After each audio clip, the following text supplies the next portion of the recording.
very significant problem with military medicine. An investigation years in the making. And the DoD's fighting you from letting you know the truth. Why are they hiding it? Into a system leaving men and women in uniform with virtually no path to justice. Did you have any idea at all that you could not sue the government? No, I had no idea. For more than 2 years. See that date, May 3rd, 2022, and that's where it all began. We fought to get records that shed light on malpractice in the military healthcare system that treats hundreds of thousands of service members. I'm not going to sugarcoat it. They killed her. 4 years. And no answers. We uncovered mistakes and misconduct impacting families across the country. It's a chasm of untruths, zero transparency. Tonight, we walk through the series of stories that has lifted the veil of secrecy the military used to protect problem providers. For the first time, we uncover just how many military doctors and nurses have been disciplined behind closed doors. Service members have never seen this. Reporting that caught the attention of Congress. Nobody would know about it if it wasn't for whistleblowers within the Defense Department or investigative journalists. It's an investigation that pushed for answers for the military families whose lives have been shattered. She would have done this for life. We've got to make sure that they're held accountable. Here is Josie Sturman with Doctors of Defense. Doctors who missed obvious signs of cancer, surgeons who botched routine procedures, providers who kept upping the dose of opioids, prompting an overdose. In the civilian world, these mistakes would likely end up in disciplinary records anyone can see. But in the military, critical information about medical mishaps and malpractice is shielded from public view. For more than 2 years, we've been pulling back the curtain of secrecy that surrounds one of the most powerful agencies in the federal government, the Department of Defense. More specifically, its healthcare arm, the Defense Health Agency. Our work exposes how the military is often able to avoid liability for deaths and injuries, while also keeping details about the people involved under wraps, putting up barriers to protect problem providers, leaving service members and their families at risk when they seek medical care here at home. She was prideful, like she was proud. She loved it when people, thank you for your service. When Master Sergeant Crystal Stuckey enlisted in the Air Force, she knew there was a chance she'd lay down her life for her country. My wife was a victim. She really was. But her husband, DeVeris, an Air Force veteran himself, never imagined the battle that would kill her would be against doctors also serving in uniform. Do you feel like the military healthcare system failed your wife? Absolutely. Absolutely. Yes, ma'am. I'm not going to sugarcoat it. They killed her. They had plenty of opportunities to fix her or to try to fix her. And they didn't. They just kept pushing her down the road. And missing the correct diagnosis.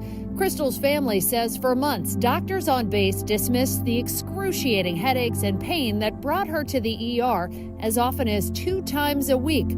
All the while, fluid was building around her brain. It took Crystal down for good while riding in the car with her mother and children. That's when she woke up and said, hey, Mom, I feel like I'm dying. As a matter of fact, I know I'm dying. She took off her jewelry and everything, gave it to her mom and said, can you please get this to my husband, tell him I'm sorry. I fought as long as I could, but I can't take it anymore. Crystal's family picked up the fight for their fallen hero, but their attempts to seek justice were blocked.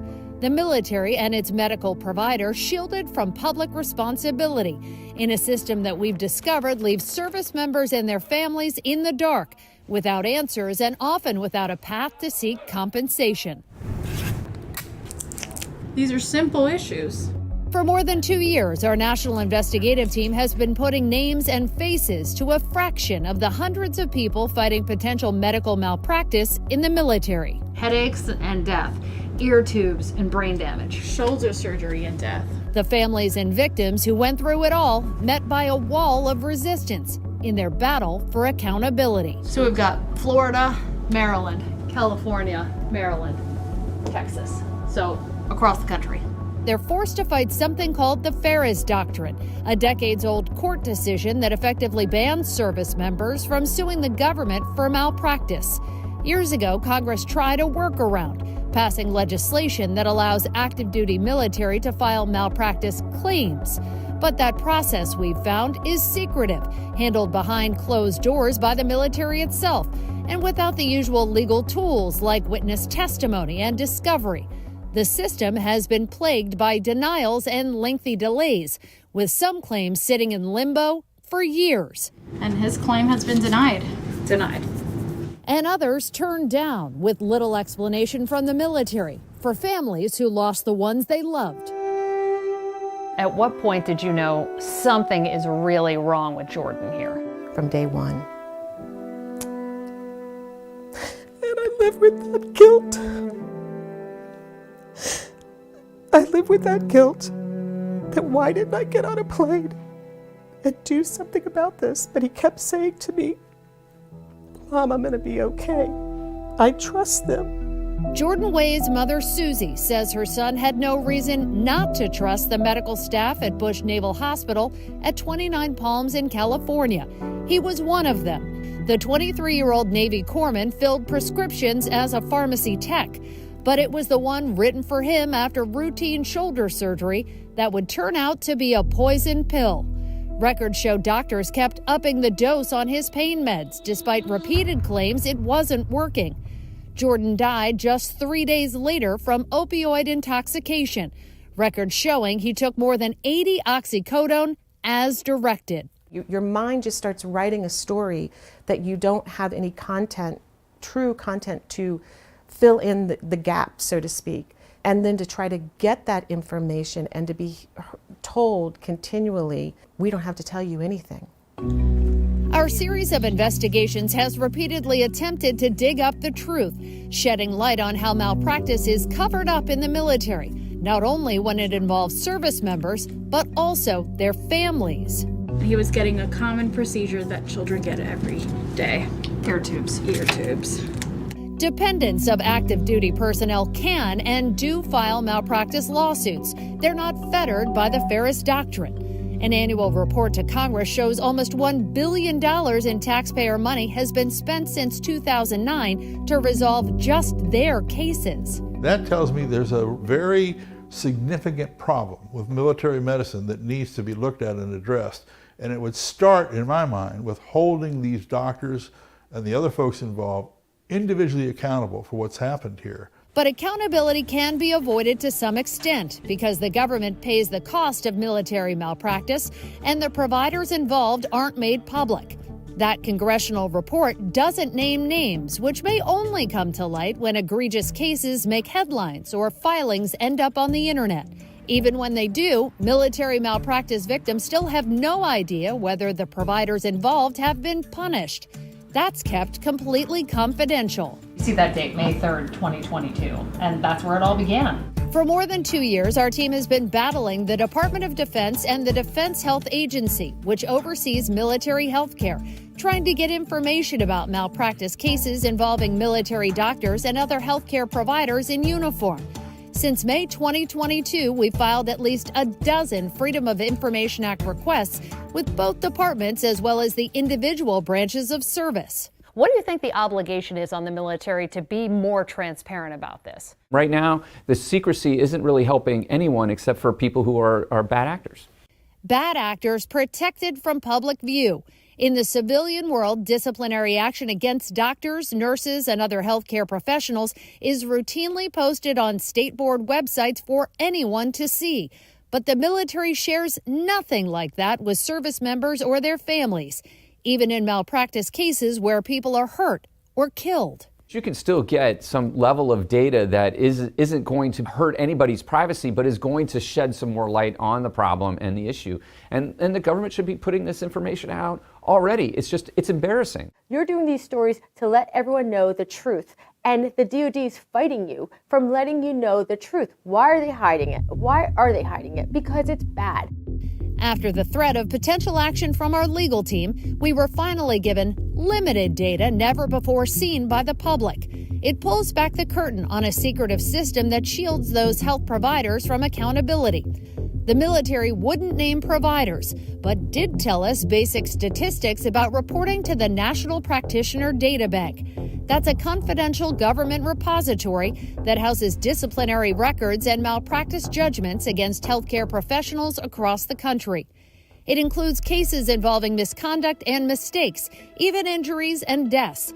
But service members and members of the public can't see who's in there.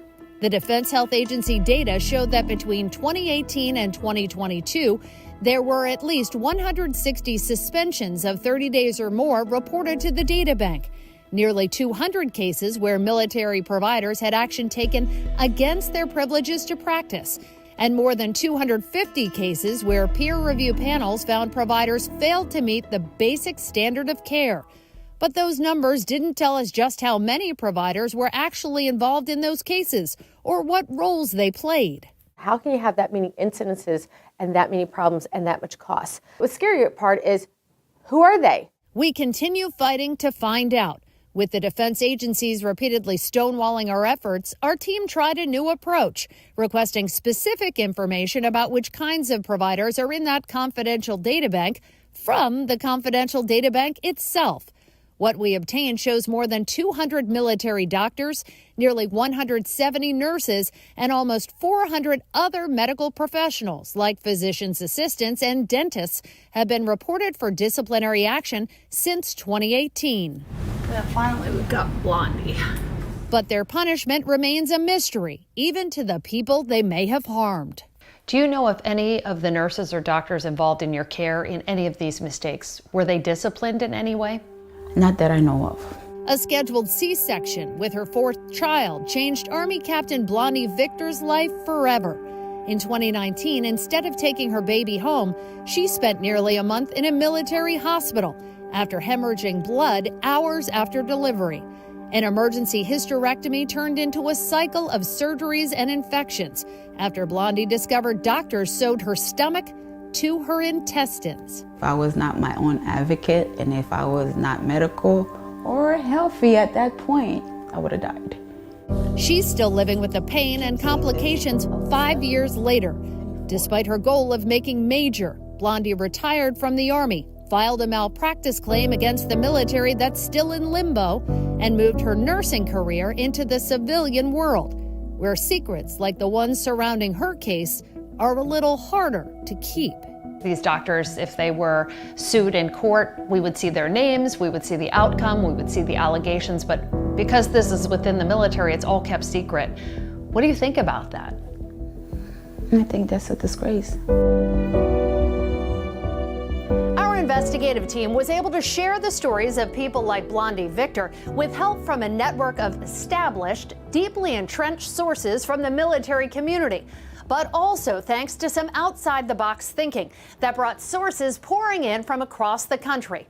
Early on in our reporting, we created a survey that was attached to each story we filed and shared repeatedly on social media.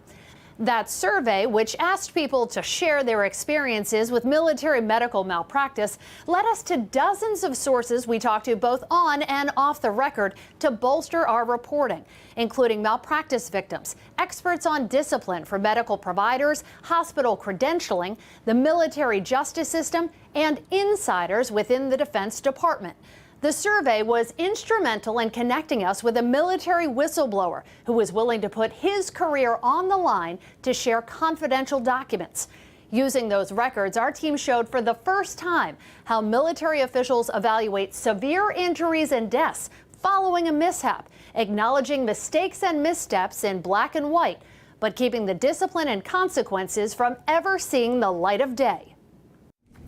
It was a package that arrived in the mail that is helping to crack a curtain of darkness around negligent care at the hands of military doctors. A whistleblower sending our national investigative team documents typically kept confidential by federal law. We're seeing something families don't when their loved ones are killed or severely injured by military providers. It's a chasm of untruths, zero transparency. Most unaware of this paperwork that details the play-by-play that happens after a mishap in a military medical facility as doctors lay bare problematic and tragic cases. After a death or serious injury, this is the first step the military uses internally to evaluate the potential for discipline or liability. It details whether doctors made errors in technique or judgment, delayed diagnosis, communicated ineffectively, even whether equipment was missing or failed to work. It asks two critical questions. Was the incident preventable? Did military providers meet the standard of care? But even when mistakes are made and acknowledged in black and white, what's said in this paperwork is withheld from military families, even if they sue or file a claim. It's yet another part of a secretive process that shields military families from finding out what really happened to the service members they love. If they can keep everything a secret, is there any incentive to do things better? No. What? They hold all the cards. They hold all the cards. And they're not being, and the DOD is not being held responsible. We've been trying to hold the military accountable for years, relentlessly asking for both records and interviews to question leaders about the lack of transparency we've uncovered. The Defense Health Agency has repeatedly dodged our requests and our questions. But after pushing to talk on the record for more than a year and going through numerous background calls and negotiations, we finally got a chance to sit down with a top official at the DHA. I commit to them, and our system commits to them, that we're doing everything we can to make the care safer and safer. Dr. Paul Kortz is the Chief Medical Officer of the Defense Health Agency, the organization that oversees medical care for service members and their families. He's sitting down with our national investigative team for the first time following our years-long investigation, digging into medical malpractice in the military system. My heart breaks for patients who have had complications and unintended outcomes as the result of our care. Those unexpected and tragic outcomes have impacted the lives of thousands of service members and their families across the country. This was him the morning of his surgery, and this is how they returned him to me. They failed him. I know she didn't want to die. She had a family, she had kids, she had a husband. But the DHA has been reluctant to answer wide-ranging questions about how mistakes, mishaps, and malpractice are handled, until now. I think we've been very aggressive about being transparent. Our investigations have found transparency is hard to come by, with people forced to fight to get information about how their loved ones were seriously hurt or killed in military facilities, and the identity of the providers involved withheld. Our reporting has uncovered hundreds of reports about military physicians and medical providers made to a confidential data bank that tracks discipline, lawsuit settlements, and malpractice payments. Hundreds of suspensions and other disciplinary action taken against providers following mistakes or misconduct, and nearly $1 billion spent on malpractice claims filed against military doctors in the last 15 years. Despite serious discipline and big dollars spent, the names of all those problematic providers are kept confidential by law. In the civilian world, that's not the case, with state medical board websites often listing discipline and malpractice payments. But in the military secretive system, patients are left in the dark. If the goal is transparency, why not disclose doctors who have been disciplined? Well, as I said, we follow federal regulations. See, if they're outside the military system, they can look up whatever they want. If they're inside your circle, they can't do that. Does that feel right? As a surgeon, what feels right to me is having a conversation with my patient. This piece about transparency is near and dear to my heart.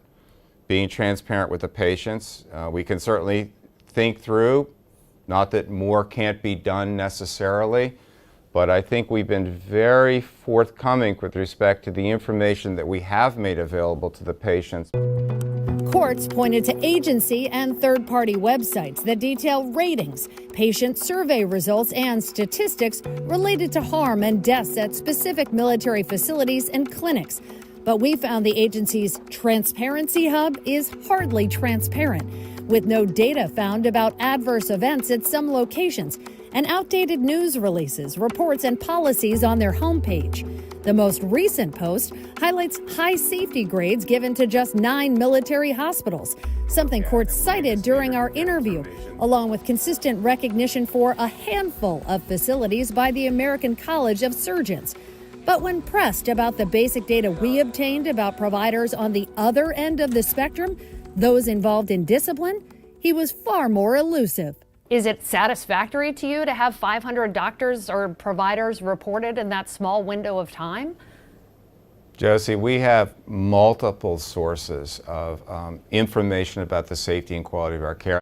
To you, does that seem like a low number? Is that a high number? What does that amount of reporting say about the quality of the military healthcare system? We deliver excellent, safe, high-quality care.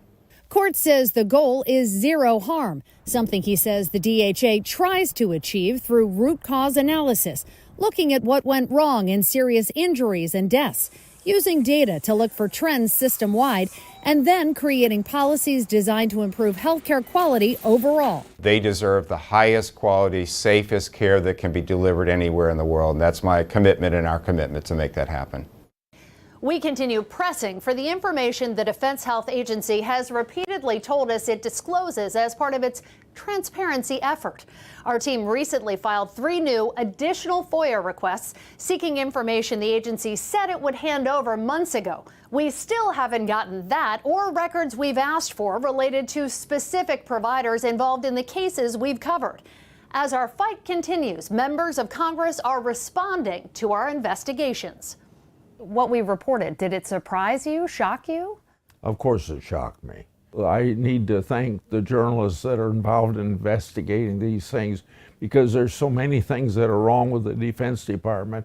Nobody would know about it if it wasn't for whistleblowers within the Defense Department or investigative journalists that are looking into it. What does that say about the quality of military health care for spending that much money and reporting that many people? This is obviously a big problem. It's a bigger problem than the attention that it's gotten in the news. These are people who are serving the country, but they've been wronged, and they deserve better than they're getting now. Congress isn't just reacting to our stories, they're using it to fuel their own efforts on Capitol Hill, saying they're grateful for our reporting. And right now, lawmakers on both sides of the aisle are pushing legislation that would let active duty service members actually sue the government, as an injured Air National Guardsman takes that same fight to the Supreme Court.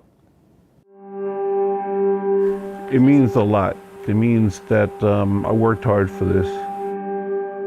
When Ryan Carter was given this gold challenge coin after surviving basic training, he had no idea what serving his country would cost him and his family. Very few get this coin, and you earn this coin. Since graduation, he's earned way more than a token of respect. Carter gave more than a decade of service to the Air National Guard, including working on giant cargo planes big enough to carry tanks and troops into the air. But what happened in a Maryland military hospital in 2018 grounded him for life. And the surgeon comes in, pulls me into a private room, and doesn't explain what happened, but just said something went wrong, and he's paralyzed.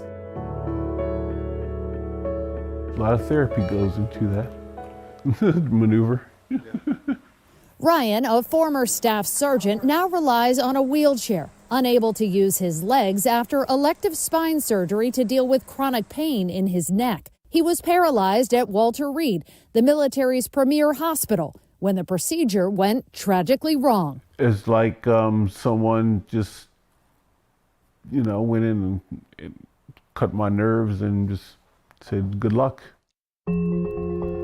Attorney filings claim military doctors were negligent during Ryan's surgery, listing 22 specific failures from anesthesia to aftercare, breaching the standard of care, leaving him with a spinal cord injury that had him hospitalized for weeks, in rehabilitation away from home for years, and in need of 24-hour care for life, with his wife Casey acting as his caretaker and steadfast cheerleader, even when the weight of it all feels like too much to carry. That's probably the toughest for me, is seeing me going through a lot of pain. When he's in that much pain, there's nothing I can do but him crying because he's in so much pain. And the moments, and I'm sorry, but the moments when he says, I don't think I can live like this much longer, it's too painful.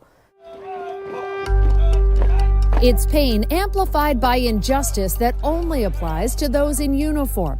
If Ryan was a civilian, he could fight in court for damages, alleging medical mistakes and taking his case to a judge and jury. But as we've reported, active duty service members can't sue the government for malpractice. We want accountability. We want justice. We want the ability to get answers to the questions that we have.